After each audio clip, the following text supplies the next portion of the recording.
Welcome back, everyone. Okay, so today's explainer is really going to require our absolute sharpest analytical focus. We're diving into a deeply complex and honestly incredibly unsettling case out of a small village called Chadi over in the Jaugaon district of Maharashtra, India. Our goal today? We're going to unravel this whole thing layer by layer. We need to keep a completely objective lens here as we look at the raw facts, the psychological maneuvering, and the investigative steps that took this case from a supposed supernatural terror to a devastating domestic reality. So, let's just get right into how this all unfolded. You have to ask yourself, how does a simple missing persons case morph into this terrifying tale of ancient superstitions, serial killers, and occult sacrifices? Just picture it. A quiet, rural village. A 12-year-old boy named Mangesh Patil simply vanishes.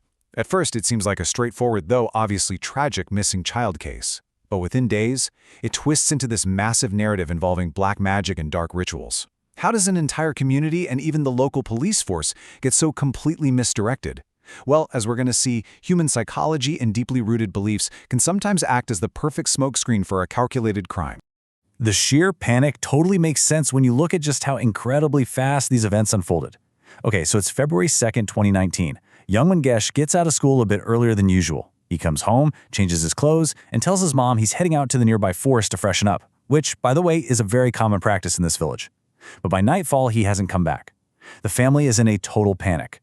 The very next day, February 3rd, they file an official missing persons report. But the initial searches?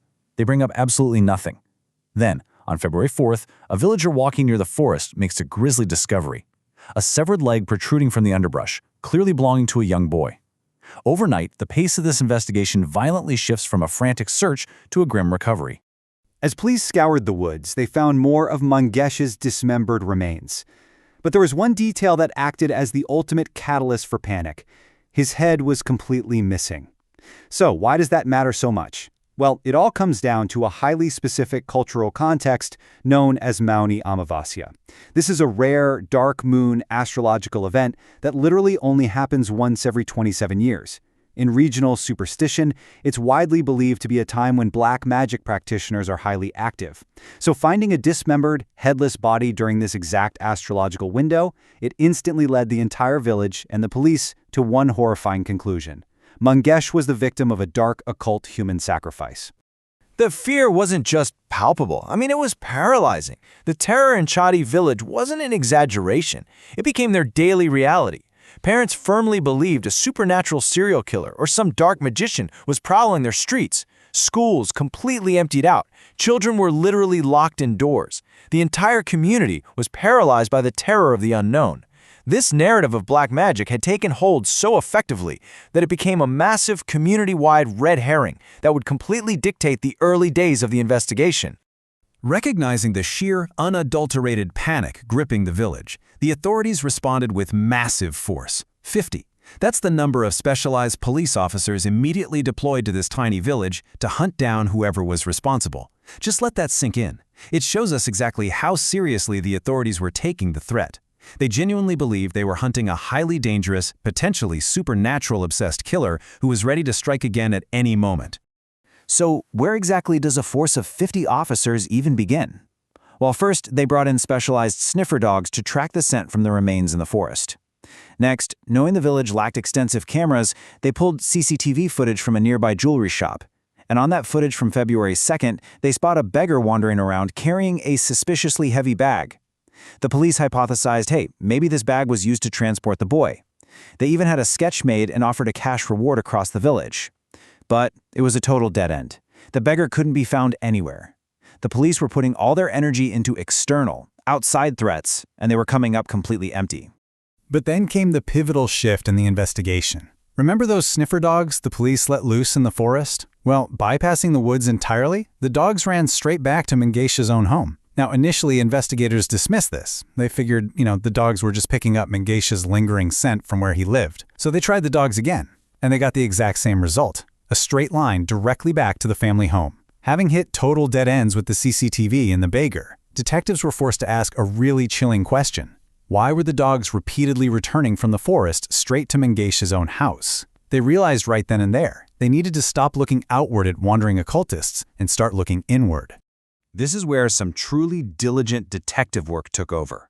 Police started interviewing the neighbors, asking about any sort of unusual activity at the family's home. And pretty quickly, a highly specific pattern emerged. Neighbors pointed out a young man named Samadan Patil. He lived nearby and was actually the nephew of Mangesh's parents, Dagdu and Gita. Now, a nephew visiting isn't suspicious on its own, right? But the neighbors noted a very specific routine. Samadan only ever visited the house when Dagdu and the children were gone, leaving only his aunt, Gita, at home. So the police brought Samadan in, and this time they used a classic interrogation bluff. They told him they already knew everything about how Mangesh died and how the body was hidden, urging him to just confess before things got way worse for him. While the bluff worked, and the truth that spilled out presented a stark, terrifying contrast to what everyone thought.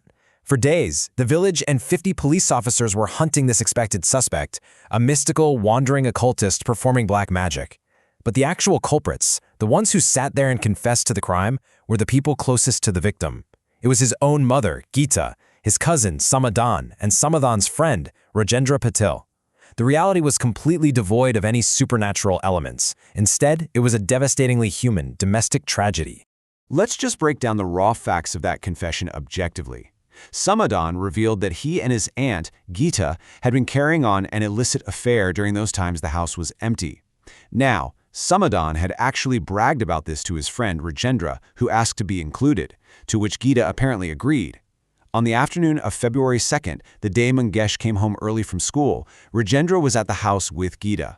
When Mangesh unexpectedly walked in and caught them, total panic ensued. Before the boy could even process what was happening, Rajendra grabbed a nearby stick and struck Mangesh in the head, killing him instantly to silence him. What happened next reveals a truly horrifying level of ingenuity. Now, left with the body, the mother, the nephew, and the friend had to figure out how to dispose of it without drawing suspicion to themselves. They were fully aware of Mahuni Amavasya, that 27-year dark moon event we talked about earlier. So they intentionally weaponized this local superstition. They dismembered the boy's body and scattered the parts, specifically hiding the head, to deliberately mimic the aesthetic of a black magic ritual. They knew for a fact the village would immediately jump to supernatural conclusions, effectively shielding them from any initial suspicion. It was a calculated, chilling cover-up. As we wrap up this explainer, we're really left to process the sheer gravity of these events. The police's eventual pivot from chasing ghosts to examining actual behavioral routines is what ultimately solved this case. But it leaves us with a lingering, provocative thought. We instinctively look outside our circles for danger, don't we? To the dark woods, the rare moons, the wandering strangers. But, as the case of Mangesh Patil shows us, sometimes the most elaborate deceptions are orchestrated by those closest to us. It forces us to ask, when the very people meant to protect you become your greatest threat, where does one find a true safe space? Thanks for joining me for this deep dive. Stay curious, keep analyzing the facts, and I'll catch you in the next explainer.